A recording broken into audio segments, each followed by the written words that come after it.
Hi, my name's Wendy and I am the editor at Sunflower Publishing. This afternoon, I am going to talk to a young lady called Nicole T. Smith. Nicole has many accomplishments, but the two that we are going to talk about this afternoon are as an author and acupuncturist. Nicole's career in the medical field started when she was about 17.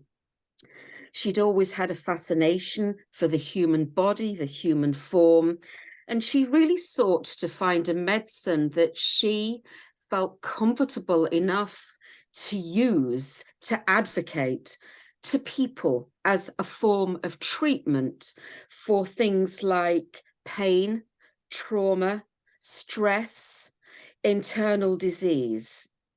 So, without further ado, hello, Nicole, and welcome. Thank you, Wendy. Hi. I'm just going to say how we met. Nicole, Yes, please.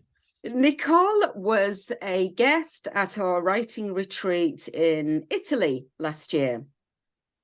Nicole was an enthusiastic, passionate student. And I'm absolutely delighted to say that today is a very auspicious day because not only is it International Women's Day, which we'll talk about later, Festa della Donne, but also because Nicole has launched her book, We Have Shadows Too. Would you like to hold up your book, please, Nicole? I will gladly do that. Here it is, finally in my hands. Very happy. So it's book launch day. So if we can just, the book and your professional professional life is somehow intertwined. So for anyone who's listening, just tell us about your career and how the book came from that. Yes, great. Thank you. So as you mentioned, I started in the medical career at 17, which is a young age. It was just actually by happenstance that I started working for a medical doctor. I ran a wellness clinic for seniors. Fast forward, after going through school, undergraduate, I was a biology major because I knew I wanted to get into medicine, but I was very much disappointed with the traditional medical route of drugs and surgery. And I said, I want to help people, but I don't want to go that route. And thankfully, that's another story for another time. I did find acupuncture. I absolutely love what I do. It's not even like work. I say that I get to see my friends every day and help them feel better. That's what my job is like. So I'm very grateful for that. And I've studied throughout this, throughout these years, 3 decades now, I've been in the medical field. I've been in practice now over 17 years. And I pretty much treated, you've named the condition, I probably have seen it and treated it. But I really began to see how what's happened in someone's past affects their present state of health, whether they're conscious of it or not. And this could be from, oh, I fell off my bike when I was 5, to I had a car accident, in college, or an old sports injury, to something even more damaging, like a trauma, childhood trauma that's happened to them, unfortunately. And the changes that occur in the brain and the body as a result of that. When a patient first comes to you, is the first session really quite an in-depth report into what they think they need it for? Why? I mean, do they all start with, well, I had this accident when I was a child, or something happened to me as a child, or what do they focus on? The fact that they know they don't feel well, but they're not sure why. That's an excellent question, actually. So my first consultation is quite long. It usually takes me about an hour and a half between the consultation part, the health history, I do a nutritional eval, and the treatment.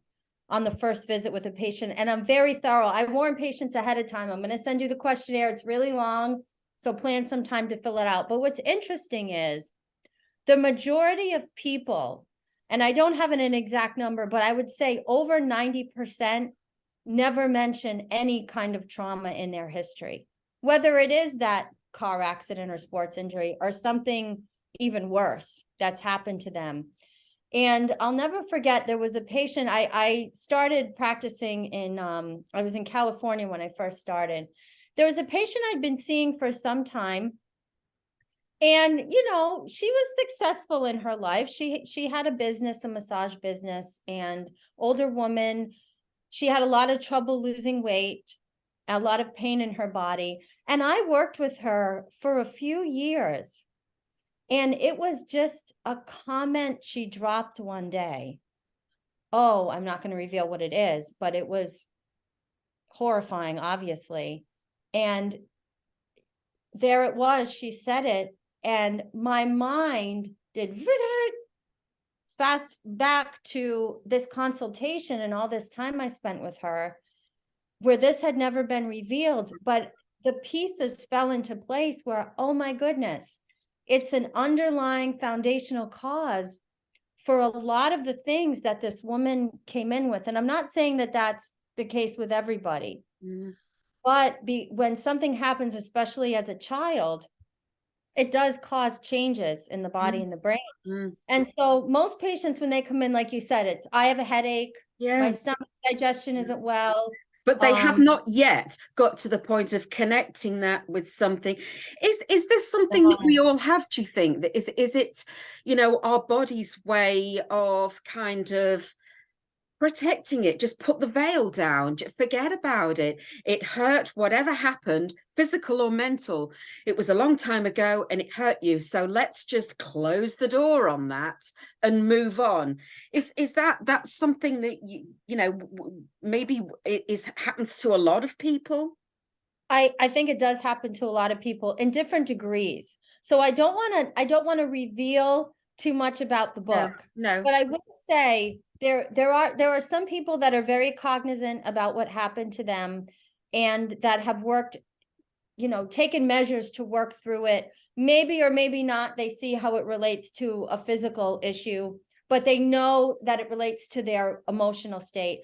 But like you said, there are some people that, you know, they either push it aside or say, oh, that was a long time ago, my life is pretty good now.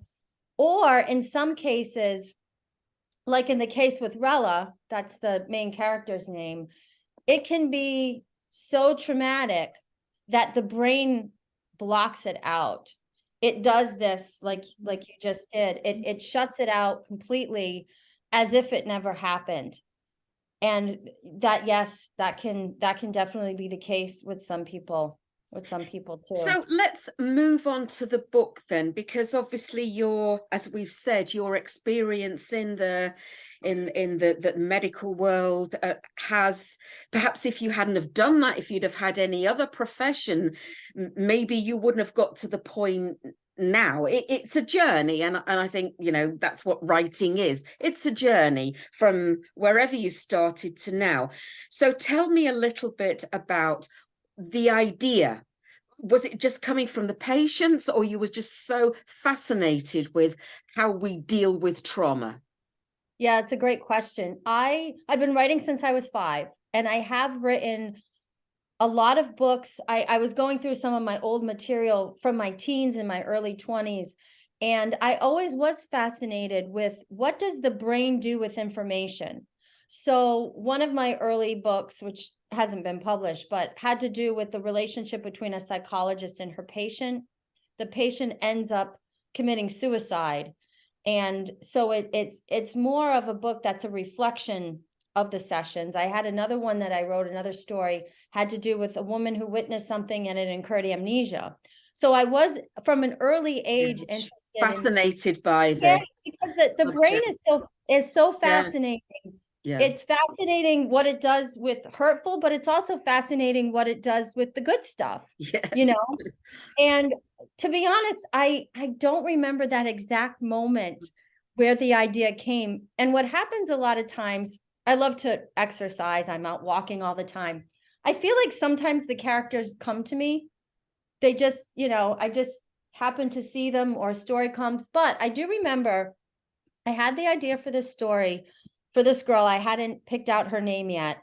My hesitation was how to present the story, how to present the, is it first person, third person, Yeah. her state of mind going into it. And there were a couple of things from early experiences in my childhood, nothing negative, just and I don't want to say what because it kind of will give away the story, but all of these little pieces fell into place.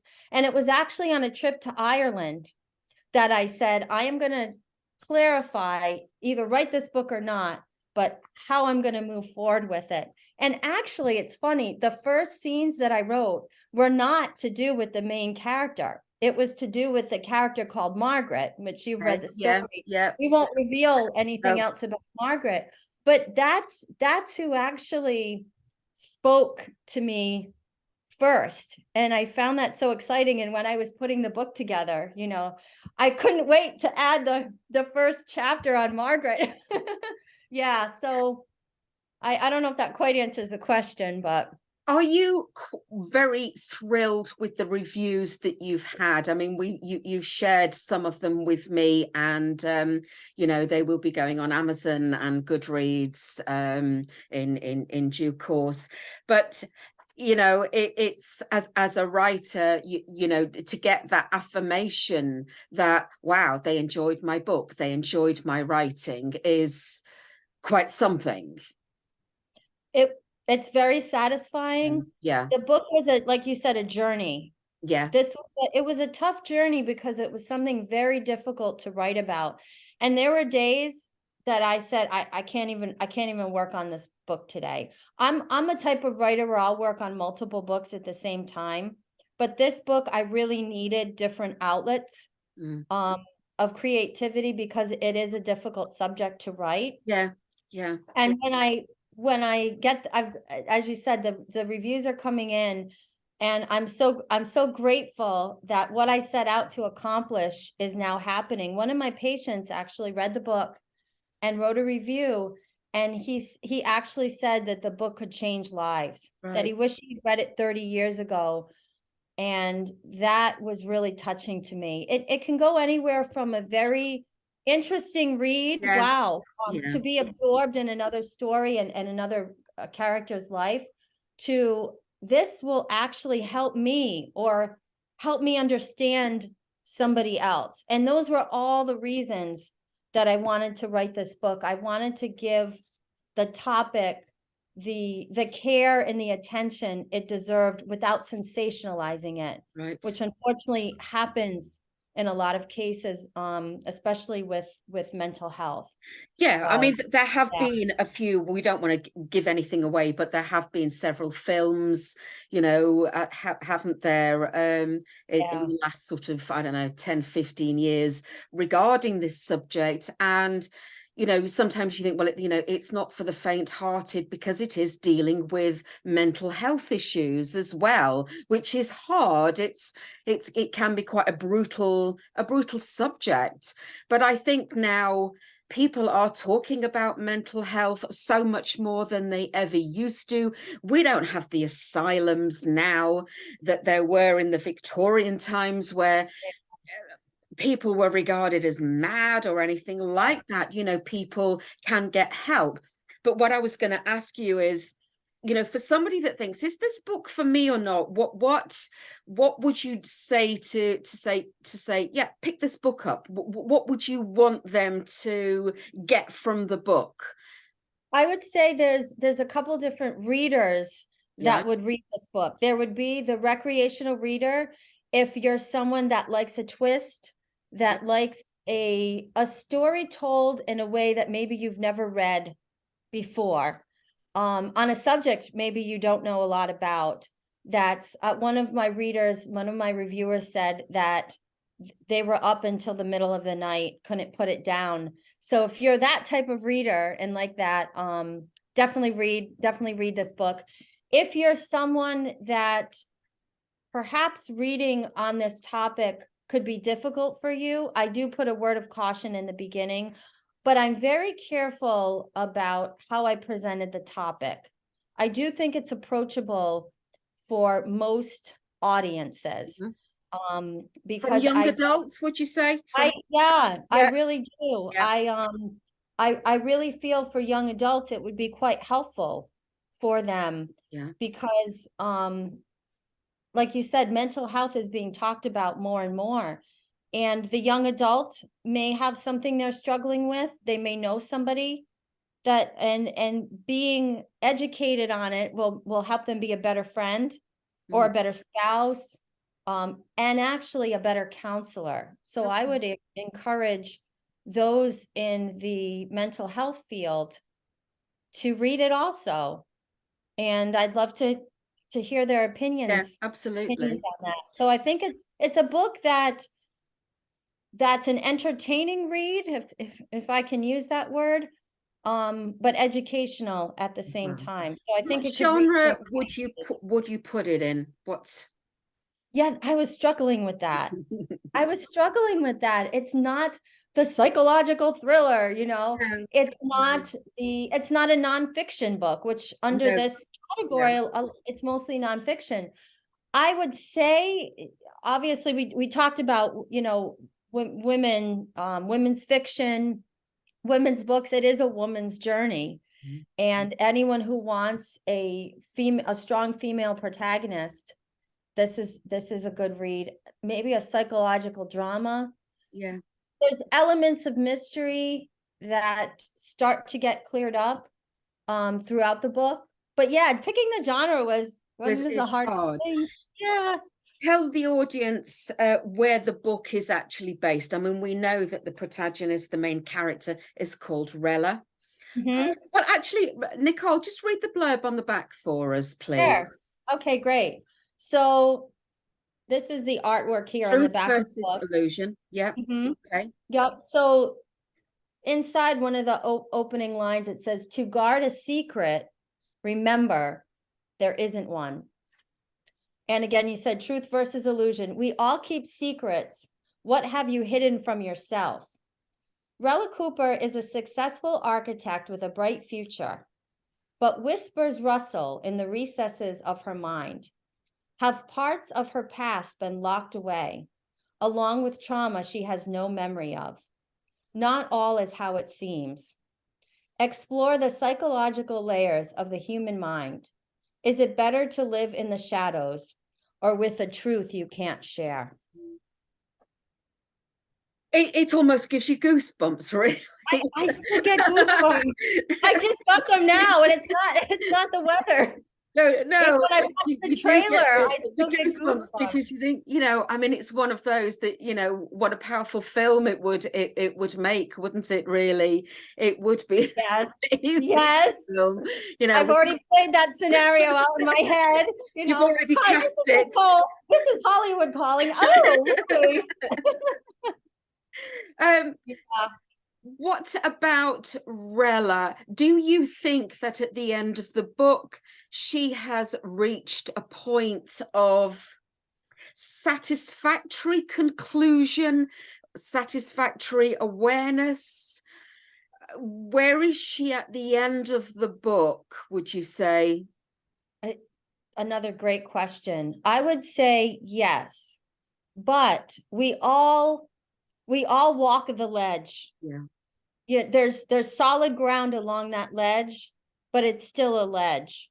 There's still crumbling rock that can occur. There's still dangers, there's still hazards. And in someone that does have a mental health diagnosis that they will carry with them for the rest of their life, there is no happy ending with the little bow. And I didn't want to write it that way. But yes, she is able to manage and learn so much about herself that she can walk that, instead of walking the ledge with a blindfold on, she's walking that ledge now with her eyes wide open, with a different perspective and a different view than she had at the start of the book, which she did kind of have that blindfold on. And for those that read the book and even see the book trailer, there's a reason I set the ending where I did. Yeah. For those analogies with, with the vista that we all have in our life, where we're standing, what we're looking out at, and where we are at that moment of time, and where we had come from. So yeah, I think she's come a long way. Is there a book 2 for Rella, do you think, or not? I've debated about it. I do have a few ideas, and I have, my computer is very organized with my folders for my ideas. So the minute Rella pops into my mind, or one of the other characters, I jot it down in that folder. And yeah, there might be another book in the works for her. I actually already started two others. I already started two other books, and one has come quite a long ways. So I will continue to work on those and see what happens. So for anybody interested in buying the book, we now know that it's on Amazon. It's been launched as a paperback and ebook. Maybe in time you'll do an audiobook. I don't know. That might be for the future, possibly. Yeah, possibly. So, anybody that reads it, I mean, we always say this, please read it, please, please, please put a review on, because it just helps the author to validate the time and effort that's gone into writing something like this. So, if anybody buys it and reads it, Nicole is so happy for anybody to get in touch with you, aren't you, about any particular it's like you just read my mind. You just read my mind. I was going to say, because your field of not therapy, sort of a holistic approach to ailments and things like that, I know that you're absolutely passionate about nutrition. And you are very what is it called? It's a plant-based. Yes, it's called a whole food plant-based diet. So you are the lady, you are the go-to lady, you really are, for organic wine. Oh yes, I love doing my organic wine tastings. Yes. You are the go-to lady for anything to do with health. So if anybody out there buys the book, reads the book, and what did she mean by this, I'd like to know more about this. If you've got any kind of trauma, then please get in touch with Nicole, because she'll be so happy to respond to anyone that's read it. Yeah, I'd say the best way to do that is to go on my website, which is shadows.group. So shadows.group. You can contact me directly through the website. You can sign up for the newsletter, where I will be posting more as the book gets out. I will be putting more on there, and I do have a blog on there too. But yes, like you said, on my website, you can also find information to link to my acupuncture site, when there's a lot of good information on there too. And the name of the acupuncture site is the pamperedporcupine.com. Yes. We kind of, well, not really joked about it, but I know when we were in Italy, and your mantra was there's a needle for everything. Yeah, there's a needle for that. Yeah, there's a needle for that. There's a needle for that. I mean, if anybody is suffering, and we all do, whether it's joints or anything deeper than that, you're an absolute advocate of a holistic treatment like acupuncture. Ditch the drugs on you, really. Get quills, not pills. Yeah, close the pill box, ditch the pills, and look for something else, because I've done a little bit myself over the years with aromatherapy and things like that, and so many times and it's hard to convince people that the underlying causes were generally tended to be internally, aren't they? And when you're struggling inside for any kind of reason, stress at work or anything, those signs are sort of then revealed, the body just kind of breaks out, doesn't it? So if you're getting headaches, it's not because of something to do with your head. It could possibly be something completely different that you haven't even considered that's giving you the headaches.